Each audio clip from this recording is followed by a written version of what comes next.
नमस्कार दोस्तों। तो कंटिन्यू करते हैं अपना हमारा जो डिस्कशन है फिस्कल मेजर्स जिससे इन्फ्लेशन को कंट्रोल किया जा सकता है। तो लास्ट वीडियो में भी हमने समझा था टैक्सेस को कम करके ज्यादा करके, तो एक्साइज ड्यूटी का एग्जांपल और डायरेक्ट टैक्स जो गवर्नमेंट के एम्प्लॉयज जो होते हैं वो पे करते हैं, उन दोनों का एग्जाम्पल्स हमने समझा था, दो एग्जाम्पल लेके। ठीक है, इसके अलावा टैक्सेस में और भी चीज होती हैं। एक होता है प्रोग्रेसिव टैक्स, एक होता है रिग्रेसिव टैक्स। इसके अलावा दो टैक्स और होते हैं। ठीक है, एक प्रोपोर्शनल टैक्स और चौथा डिग्रेसिव टैक्स। एक एक करके बताऊंगा। तो in separate progressive regressive in सबों को ध्यान में रख के भी इन्फ्लेशन के ऊपर कंट्रोल किया जा सकता है। तो प्रोग्रेसिव टैक्स क्या होता है, वो वैसे सेपरेट जो टैक्स चैप्टर है, ठीक है, टैक्सेशन करके, उसमें मैं जब बताऊंगा तो सारा अच्छे से समझाऊंगा। स्टिल क्योंकि टर्म यहाँ पर आए तो इनको मैं बता देता हूँ। प्रोग्रेसिव टैक्स क्या होता है कि जैसे जैसे व्यक्ति की इनकम बढ़ती चली जाएगी वैसे वैसे टैक्स बढ़ता चले जाएगा। इस तरह का कुछ ग्राफ बनेगा। अगर मान लो किसी की ये इनकम है और ये टैक्स देना है उसको परसेंट टैक्स, तो इस तरह से होगा। मान लो जैसे कि इंडिया का जो करंटली सिस्टम है, ठीक है, 5 लाख तक इनकम है तो कोई टैक्स नहीं है, ये 5 लाख हो गया। फिर 5 से 7.5 लाख तक फिर उन्हें कुछ 10% देना है। फिर 10 लाख तक कुछ 20% देना है। 15 लाख तक 13 लाख तक कुछ 30% देना है, 25% देना है। उसके बाद फिर कांस्टेंट हो गया।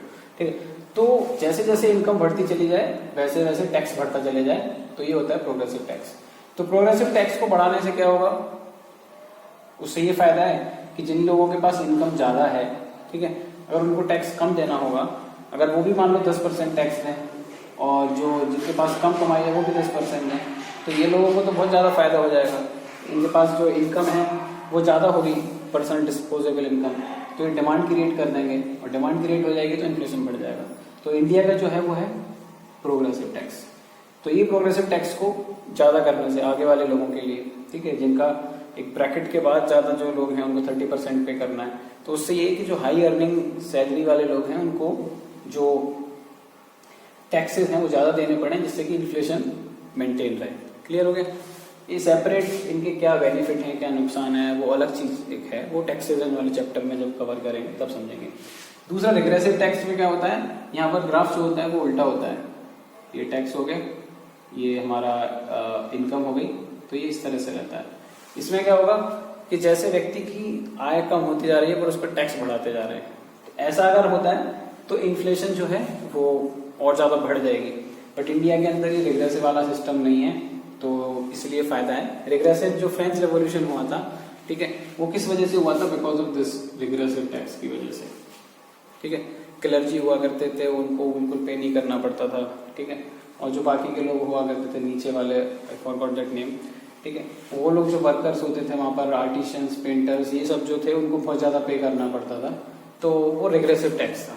ठीक है, इंडिया में रिग्रेसिव नहीं होता, इंडिया में प्रोग्रेसिव होता है। ये तो बस टर्म है, इसलिए मैंने आपको समझा दिया। अभी 2 टैक्स और बचे हैं, प्रोपोर्शनल और डिग्रेसिव, उसको आगे की वीडियो में बताता हूँ। सेपरेट कंसेप्ट है इस वजह से। इसके अलावा फ्रेंड्स कोई भी डाउट हो तो आप पूछ सकते हो, ठीक है, और इसके अलावा कोई टॉपिक आपको लगता है कि ना ये जरूरी है, इसके ऊपर वीडियो बना सकते हैं, तो आप बताएंगे तो I will make that video. Okay, so thank you.